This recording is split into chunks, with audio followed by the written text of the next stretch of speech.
Survivor Series is really old. You know what else is really old? Murder. Makes you think, doesn't it? Point is, there have been a lot of Survivor Series pay-per-views, and last week I was a very nice lad and did a list of the 10 best elimination matches. You know what's more fun to talk about? All the matches that were double-decker urinal cake burgers with a side of cat buttholes. Because turns out that shag-ass Survivor Series matches are one of the most reliable Thanksgiving traditions, along with loudly identifying which relatives around a table are a disgrace to the family name, and yams. I'm so sorry about this, but here are the 20 worst Survivor Series matches in WWE history. Please like and subscribe to this video. I watched 32 years of awful Survivor Series matches for this. You owe me that much. Number 20, the Godwins and the New Age Outlaws versus the Headbangers and the New Blackjacks, 1997. Frankly, too much internet time has been taken up by how Survivor Series 97 ended, but not many people talk about how it began, and that's for a very good reason, because it began with a match between White Rapper and his butt friend teaming with Pig Boys to fight dads doing a Magic Mike tribute act at a cowboy bar and the fucking Headbangers. One of the Godwins wore a Confederate flag to the ring. Fiddle-dee-dee. The match at least put over the New Age Outlaws as a new heel team to watch out for, but goddamn it made 50 minutes seem like an hour. Number 19, The Undertaker vs. Heidenreich, 2004. A 15-minute Heidenreich match? Are you having a laugh? Is he having a laugh? Poor Undertaker really had to fight all the crap scary men in the 2000s, didn't he? Great Khali beat him clean, Kozlov beat him clean, and before that, he fought Jeff Jarrett after a Venom overdose, a man who was a better poet than a wrestler, and he was a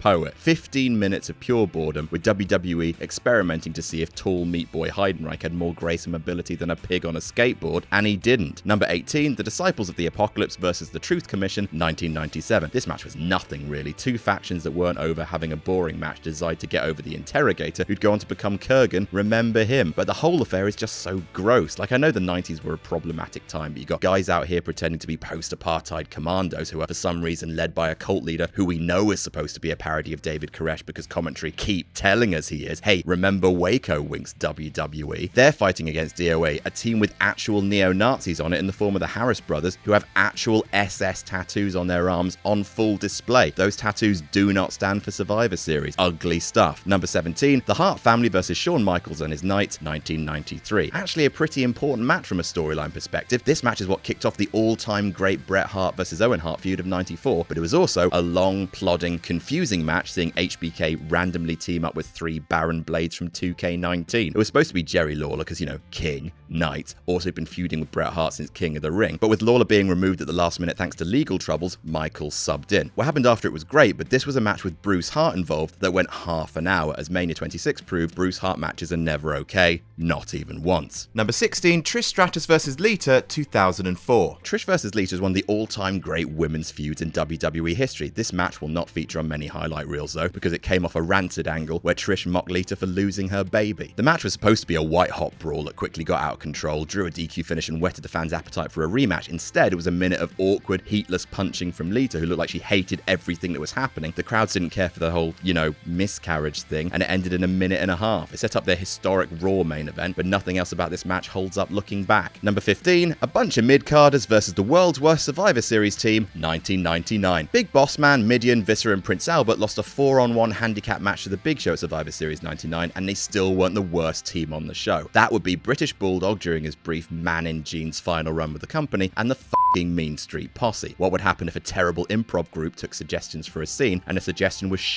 wrestling? It takes number 14, AJ Lee versus Nikki Bella, 2014. In the words of Hot Chocolate, it started with a kiss. Let us never forget that Nikki Bella's historic Divas title reign began with her sister randomly employing lesbian guerrilla warfare. Despite Nikki betraying Brie at SummerSlam, telling her she'd wish she'd died in the womb, and the whole indentured servitude thing, nah, just can the feud off, smoochy boochies. Match over in 33 seconds as Michael Cole actually screamed, "Not like this," during the pin. Alright mate, AJ Lee was a really good wrestler, but hey, never mind I suppose. Number 13, the men's elimination match, 2017. Man, this one hurts more because it's a match of two halves, and the first half is really good. Finn Balor versus Nakamura, Triple H finally reuniting with his estranged son Bobby Roode, Angle and Cena mixing it up. It was on track to be all the best aspects of Survivor Series, wrestlers who don't often wrestle having fun little context-informed moments with each other, and then, oh dear, Cena was eliminated without doing much. Sami Zayn and KO couldn't beat up an already tired and glistening Shane McMahon. The main event of the show show in 2017 designed to highlight the top stars of both Raw and SmackDown ended with Angle, Triple H, and Shane McMahon being 75% of the final four. Triple H managed 2 shocking pedigree-based betrayals for no reason other than being cerebral. And why? Why to any of this? Confusing, annoying, and pointless. Number 12, Kamala vs. The Undertaker 1992. Casket matches can suck a fat one. 2 wrestlers saying, get in the box. I don't want to get in the box. Get in the box. As everyone gets older and older, it's just so boring. Kamala spends most of the match either forgetting to sell or doing bad comedy I'm so scared faces. And then even when the match is over and the lid's on the coffin, they drag it out for another minute as Undertaker has to do a bit of bloody carpentry before they ring the bell. Precious minute of all of our lives. Number 11, The Alliance vs. the Mercenaries 1990. What a lineup. Sergeant Slaughter, Nikolai Volkov, the Bushwhackers, Boris Zukov, the Orient Express, a real killer's row you got here. When Sarge is your match's top workhorse, that is a dark timeline. Just a bunch of clotheslines, kicks, and assorted Bushwhacker-based bullshit. The only thing that's memorable is that after this match, the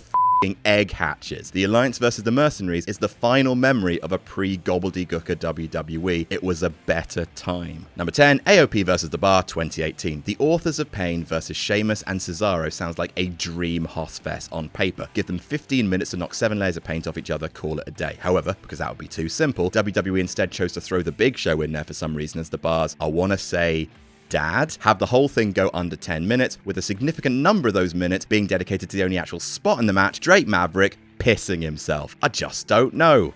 I don't know. Number 9, the Women's Elimination Match 2013. See also 2007, 2008, 2009, 2014, because they're all the same. Here are the women, say WWE. They will hit an opponent with a move, pin them, then politely wait to be hit with their own move. This will happen until it doesn't happen anymore, and then the women will go away. The 2013 match is the most egregious example of this, with wrestlers being eliminated after drop kicks, spine busters, and of course, as is Survivor Series tradition, Divas champion AJ Lee eating shit at the hands of the cast of Total Divas. Oh, and it was a 7-on-7 match, because you can't have too much of a bad time. Number 8, Team Nation vs. Team Funk 1996. This match has got Razor Ramon and Diesel in it. That sounds okay, you start to say, before remembering that by Survivor Series 96, Scott Hall and Kevin Nash are in WCW. Yep, this is fake Razor and fake Diesel. Hello, Kane. Teaming with Vader and Farouk versus Flash Funk, accompanied by X-Men Origins Funkadactyls, Savio Vega, and visibly unwell Yokozuna, with also a mystery guest who turns out to be Jimmy Snuka. And watching him doesn't get any less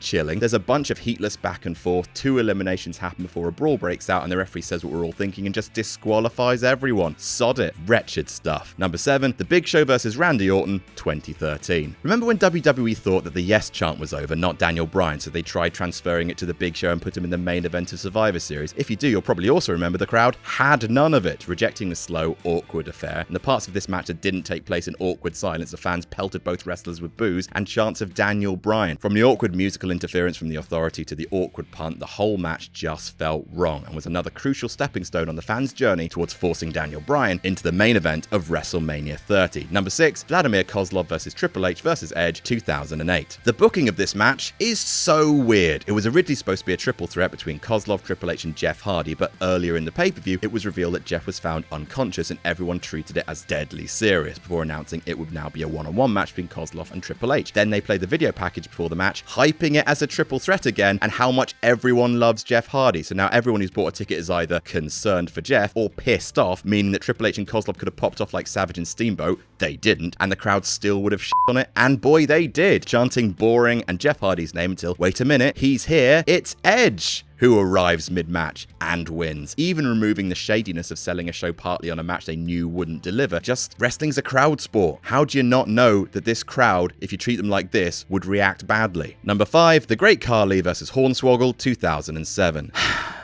He's really tall and bad. He's really short and bad. He's also Vince's son and bad. The crowd chanted, "We want Shaq," because he was at ringside, and Vince took the mic and literally cut a promo on the fans shouting, and I'm saying this word for word, "I don't give a damn what you want." Bloody hell, we got that, Vince. But louder for the people at the back, I suppose. A total waste of time. At least it only lasts 3 minutes and ends with a Finley run-in and just, actually, can I stop this now? Number 4, Deborah, Fabulous Moolah, Mae Young and Tori versus Ivory, Jacqueline, Luna Vachon and Terry Runnels, 1999. Ivory, Jacqueline and Luna were all good wrestlers. I mean, I got nothing. Number 3, The Royal Family versus vs. Clowns Are Us 1994. I wish Survivor Series had never been born. I wish wrestling had never been born. Look, I'm not saying that all little people comedy is bad. I'm not trying to remove their agency. WeLC was really fun. It's just this is shit. Doink had 3 little clowns called Dink, Pink, and Wink. That's shit. Lawler had 3 kings with him called Sleazy, Queasy, and Cheesy. That is also shit. It's like if Tom Green wrote Snow White. It would be called Blow White. It would be as funny as Rickett, and it would still be better than this pratfalling, embarrassing shambles. It didn't even make sense. They made it explicitly clear in the match Lawler and Doink can only fight each other, and the little people could only fight each other. Then Doink gets eliminated first. Considering that neither Pink, Wink, or Dink could fight Jerry Lawler, the match should be over, but goes on for another 5 more minutes. Stop. Please stop. Number 2, 4 Doinks versus Bastion Booger, Bam Bam Bigelow, and the Head Shrinkers 1993. Oh good, here come the clowns again, here to piss on my dreams. This match has 4 Doinks in it this time, but also actual official Doink himself isn't in the match. It's men on a mission and the f***ing bushwhackers dressed as clowns. There's banana peel gags and the Doink whackers biting Bastion Booger on the asshole and eliminations via balloons filled with water and Mo riding around the ring on a scooter. And 2 years in a row, WWE sent in the clowns at Survivor Series, and I will never laugh again because 4 Doinks kicked comedy to death and buried it in the desert. And number 1, Teddy Long versus Eric Bischoff 2005. No. Up until this point, every match on this list had at least 1 wrestler in it. This match has 1 joke, and that joke is Teddy Long could do a little dance. I have never heard louder, boring chants from a wrestling crowd, and there is nothing more to say than that. 2 middle-aged men awkwardly shoving in a room full of bored people who just wanted to stop, and it somehow doesn't for 5 whole minutes, and then the fucking boogeyman appears. This match happened at a Survivor Series. All of these matches happened at a Big 4 pay-per-view. Happy Thanksgiving. I'm done. I can't be asked to do the like and subscribe thing. Rich, so just put up a blank screen. All right? Jam that jam, you bastards.